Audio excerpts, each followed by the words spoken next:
Father, vision this afternoon and our lives. I pray specifically, Lord, for all those who are listening to this radio program, that your special blessings be upon them by protecting them from all harm, and by sustaining them with good health and strength, and by strengthening their immune system, their antibodies, so that it can fight against any bacteria or any virus that would attempt to harm them physically.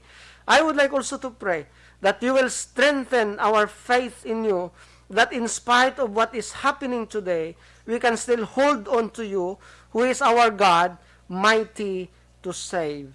Lord, thank you so much for being with us, and we would like also to entrust to you those who are working as government officials. Let it be, O God, that you will continue to cover them with your precious blood, and that you will continue also to use them to extend help to those who are in need according to the resources you have given them. Lord, thank you so much once again. We entrust this in the mighty name of our Lord and Savior Jesus Christ. Amen. Mayong hapon sa liwat, mga kauturan sa Ginoo.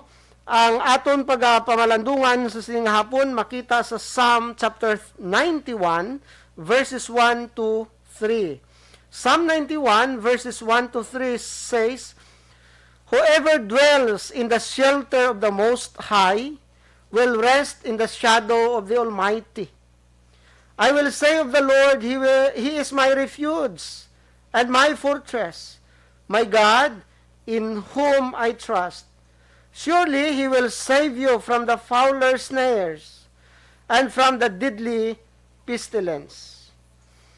May isa ka istorya nga may isa ka bata nga 17 years old, mga utod. One time ginbayaan sa iya ginikanan kay maging kadtuan ang iya ginikanan. Siya lang isa nabilin sa balay, na timingan man nga nagbaskog ang hangin, nagdulom ang panahon, kag nagpangkilat kag nagpangdaguob. Ini nga bata 17 years old pero ginkulbaan siya. Nanago siya, nagkadto sa iya kwarto kag nangarumbot. Kay kulbaan siya. Nakibot pagid siya nga paggawaya sa pertahan, daw may garhom nga nagadulom. So, ang ginhimo niya, padayon sa nga nagapangarumbot. Sang ulihi daw forever, matsagan niya, ara lang gyapon ng dulom. Nakadumdum siya nga sa ilabalay may foxhole, may palanaguan, may secret place. So,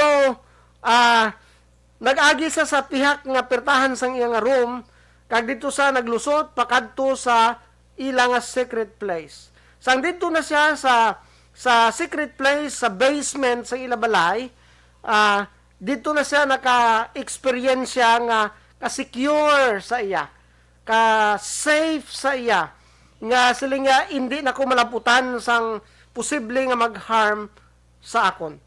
Mga utod sa Ginoo, sa aton pagkabuhi bilang tawhanon, kag sa pagkabuhi nga masiling naton normal nga pagpangabuhi, ang pamangkot sa aton, sa diin bala ang aton nga secret place. Mga utod, luyag ko kamudalon sa isa ka topiko nga nagasiling, the secret of godly confidence. The secret of godly confidence. Nga masiling kita, madamo sa mga tao nga daw wala yan nahadlok sa COVID, wala yan nahadlok sa anuman nga sa isang balatian, bisan din mo sila ibutang daw ka-confident sa ila, nga daw ka-normal lang sang tanan. Mga utod, tungod that the secret of their confidence is God. The secret of godly confidence, of course, is God Himself. Psalm 91, verses 1 to the following, speaks about the message of the psalmist about the secret place. About the secret place, nga dapat ang tagsa-tagsa nga nagatuo sa kay Kristo Jesus o kung nagatuo sa Dios, dapat masiling kita may secret place siya. Kag diin bala ina nga secret place. Mga utod, the secret of godly confidence must be in the Lord. Nga siling dire sa bala niya kasulatan sa Psalm 91, whoever dwells in the shelter of the Most High, whoever dwells in the shelter of the Most High will rest in the shadow of the Almighty. Nagagulugan mga utod, sa aton nga pagkabuhi subong nga panahon, kakululbaan, aratan na expose kita sa katalagman most of the time, kay nami manatani, no, ang nabalang hindi ka na'y magwa-guwa sa balay mo, kay kadelikado sa gwa, nami mana, kung sa sulod sang balay mo, you have all the supplies that you need. You have all the money that you need. Pero kung wala, mga utod, you have to risk your life nga magwa ka gidya, mangita ka gidya sa pamagi para nga makakaon ka mo. So, anong dapat nato himuon? Kung ma-overcome kita sang kulba naton mga utod, mapatay kita. Kung hindi ka mapatay sa virus, posible mapatay ka sa gutom. Di ano nga dapat natin himuon mga utod, ari ay, we need to dwell in the shelter of the Most High God. We must dwell in the shelter of the Most High God. God has a secret place for His own, and it is a place to live in. Dumdumunta na mga utod na namiyan ko sa panguna-una ni David Guzik, siling niya, God has a secret place for His own, and it is a place to live in. If you are trusting God, if you believe in God, then remember that He is our dwelling place. Siya ang aton ilistaran dapat. Magsiling kita, gamito naton ang pulo nga ilistaran. Ang buot silingon, kung ilistaran na, halimbawa kung ara ka sa balay mo, hindi ba ka-confident sa imo, nga masiling ka daw safe and secure ka sa sulod ng balay mo. The same is true when you trust the Lord. Nga, yes, nagahalong kita sa subong nga panahon, we put on our face mask, we put on our face shield when we enter some grocery stores or anywhere else, nga required ang face shield, ginahimutan na. But above all else, mga utod, we must put on our faith in the Lord, nga amo ni siya ang total dwelling place naton, nga amo ning makasecure sang aton nga kabuhi.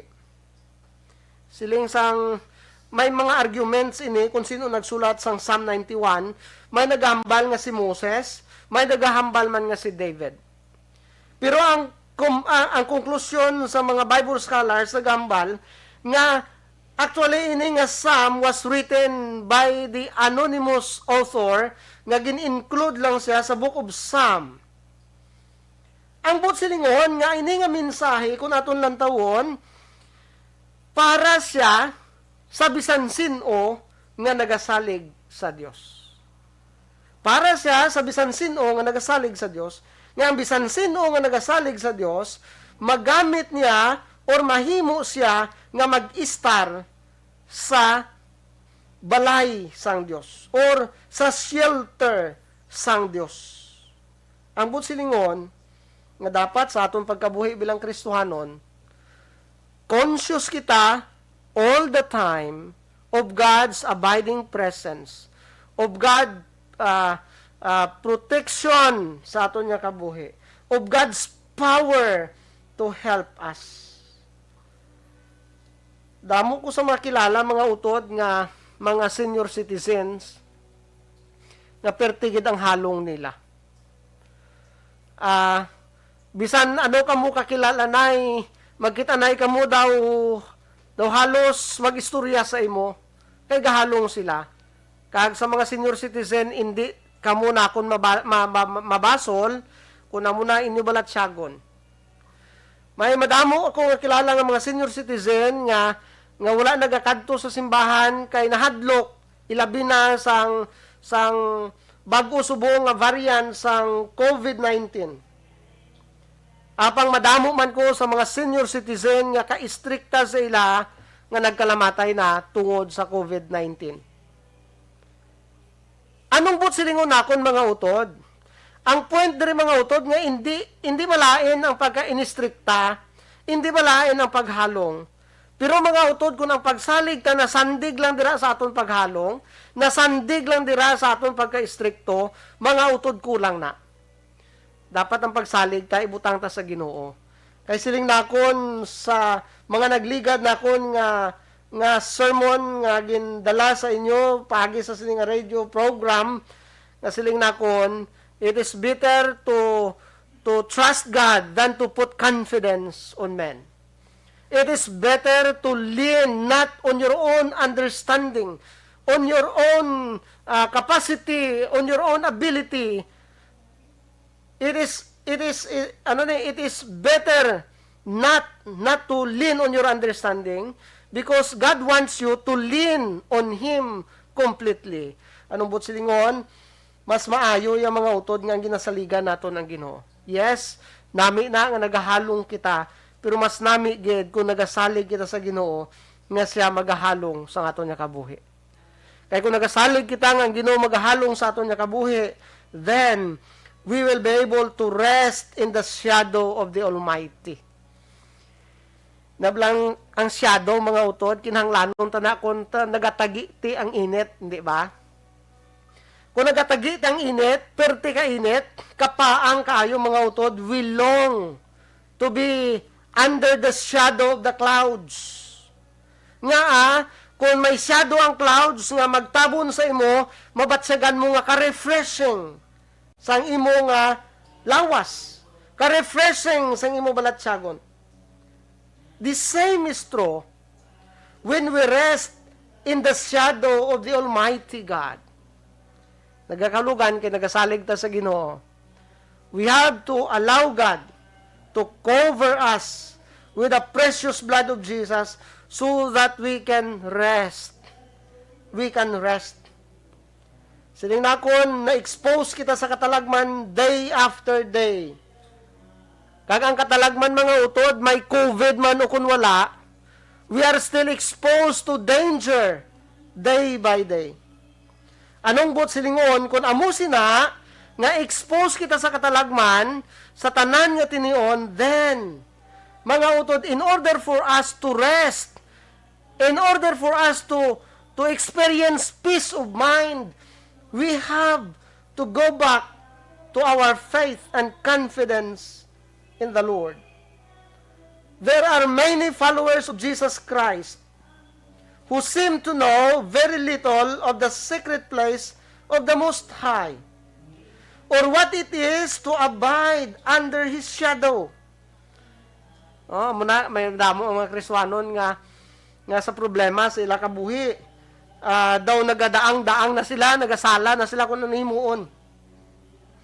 Sang nagligad nga si Mana, ang ginakabig ko nga nanay dito sa Antique, nagtawag sa akon.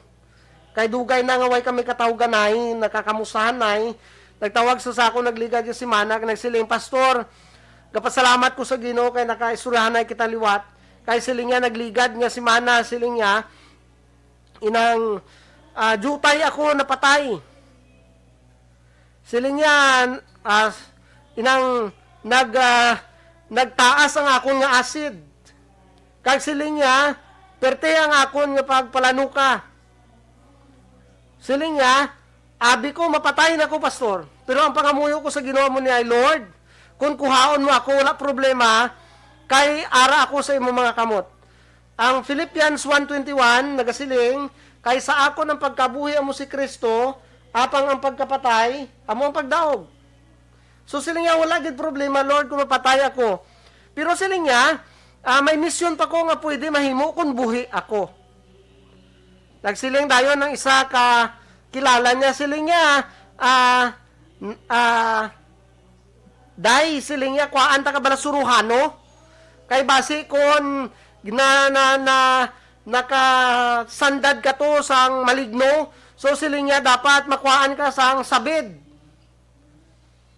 Mga utod, ang hambal sang akon nga ginakabig nga nanay sa espiritu, sa espiritual nga pagkabuhi dito sa antike nagsiling, ya inday siling niya, nanigulang nako sa pagpangalagad sa Ginoo. Madamo na sa mga masakiton nga nag-alayo kay ginpangamuyuan ko. Madamo na matinion sa akon kabuhi nga daw mapatay nako pero sa pagpanawag ko sa ngalan sang Ginoo ginsabat niya akon pangamuyo. Sili nga anay sa subong nga tinion nga nagabatsyag man ko sini nga kahimtangan. Mapalapit lang kuya sa suruhano. Gubon ko gid ang pagtuo ko tungod sang akon nga balatian.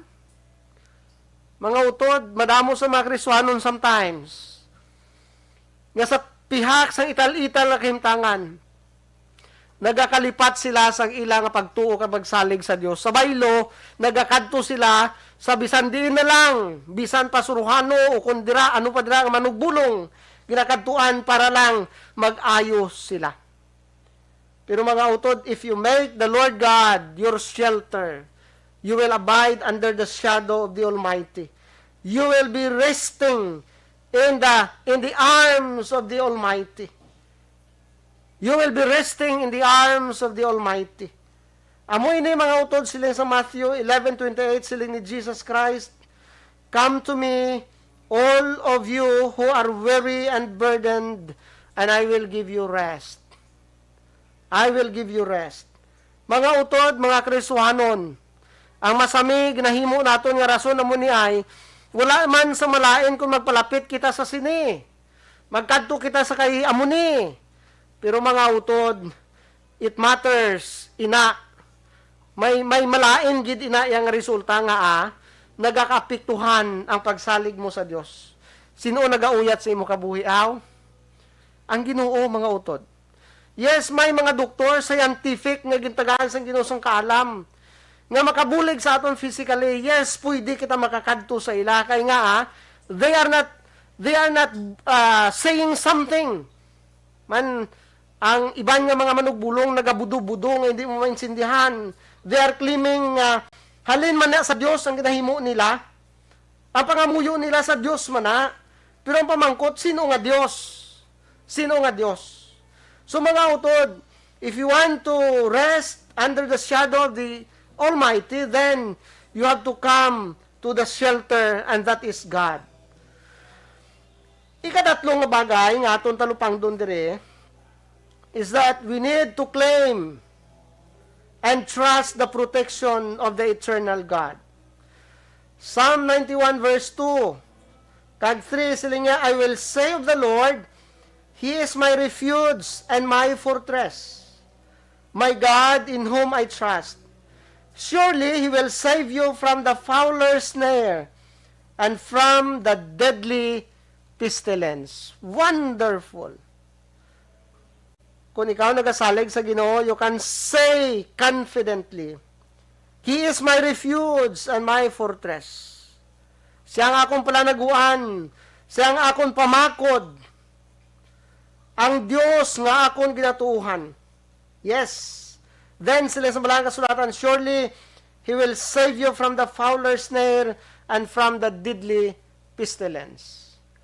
Diba si masiling ka mo, Pastor, madamo man sa mga nagatuo sa Diyos, na nagkalamatay man sa COVID. Yes. Remember that God is able to save all of us. And God is the same God who is able also to allow us to suffer such. Anong silingon?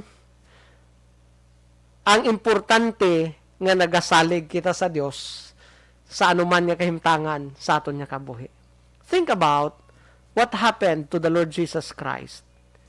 Ginbayaan niya iya himaya, nagkari siya sa sininga duta, natawo siya kaginbutang sa isa ka pasungan, nagkaon sa mga pagkaon sang tawo, nagbatsyag sa mga ginabatsyag sang tawo, ginsakit siya, ginlampusan siya, ginbalbal siya, ginhanot siya, ginlansang sa krus, napatay siya. Pero, nangin madinalagon siya. Nag-antos siya. Hindi para sa kaugalingon, kundi nag-antos siya para sa aton. Nag-antos siya para sa imo ug sa akon. Kung ginhimo na sang Ginoo, gintugyan siya sa kasakitan, gintugyan siya sa kamatayon, pwede mo na himuon sang Ginoo sa aton.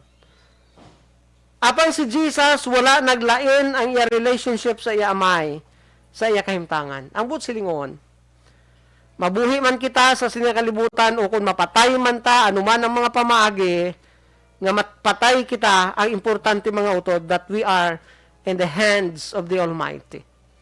Sila sa balaan niya kasulatan, nothing or no one can snatch us out of the Father's hand. Siling ni Ginoong Hesus, my Father which give them to me is greater than all, and no one can snatch them out of my hand. Mga utod, kung ikaw nagsalig kay Kristo Jesus nga imo Ginoo kag manluluwas, yara ang imo kabuhi sa makamot sang Dios nga buhi. Yara ang imo kabuhi sa makamot sang Dios nga buhi.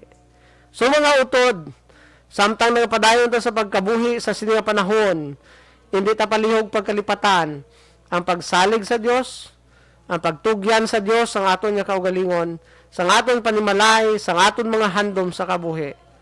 Ay kung himuon ta na, hindi gid kita pagpabayaan sang Dios. Nami ang mga handom naton, pero kung hindi na pag-updan sang Ginoo, magin wala ina sang kapuslanan.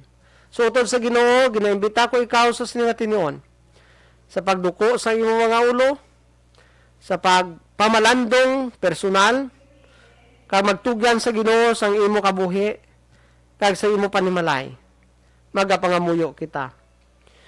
Sa imo gamhanan kag Dios namon nga balaan, salamat sang kahigayunan kaangay sini, kag ginapahanumdum mo kami nga dapat magsalig kami sa imo sang himpit.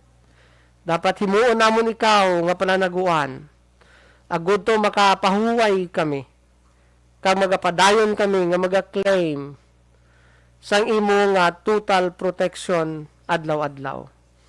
Yes, makasiling kami ayhan kung ma-vaccinated or kung vaccinated na kami, it's possible na makasiling kami nga we are protected. Pero bisan pa sa mga vaccinated, kadamo sa gihapon ang infected sa coronavirus. Nagapahayag ini Ginoo na we are not safe and secure materially, physically, scientifically. But the ultimate security namon is found all alone in you. So Heavenly Father, I pray for all those who are listening to this radio program, that you will cover them with the precious blood of Jesus, that they will not be contaminated by the said viruses. I pray even, Lord God, for all the personnel of this radio station, that you will cover them under the shadow of your wings, that they will not be infected and be inflicted by the said viruses. Lord, thank you so much for being with us. I pray for every family around the world, that you will cover them with your precious blood, with the precious blood of Jesus. And let it be, Lord God, na ang imo presensya makilala sa tanan ng mga katawan. We would like also, Lord, to pray for the Christians in Afghanistan who are suffering persecution.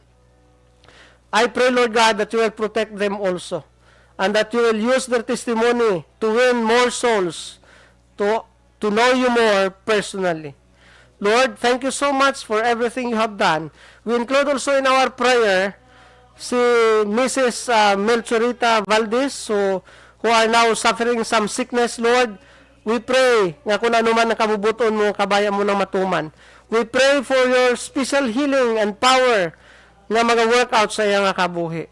Lord, ginatugyan namon sa imo kag nasalig, kang tanan ng mga prayer concerns namon, in Jesus' name. Amen. Mga utod, salamat gid sa inyong pagpamati, tubtub sa liwat, inyong alagad, Reverend William Caballero, nagasiling, may God be in our home always. Amen. Isyo. Serbisyo Publiko. Aksyon Radio. Sa Bacolod, Aksyon Radio. Aksyon!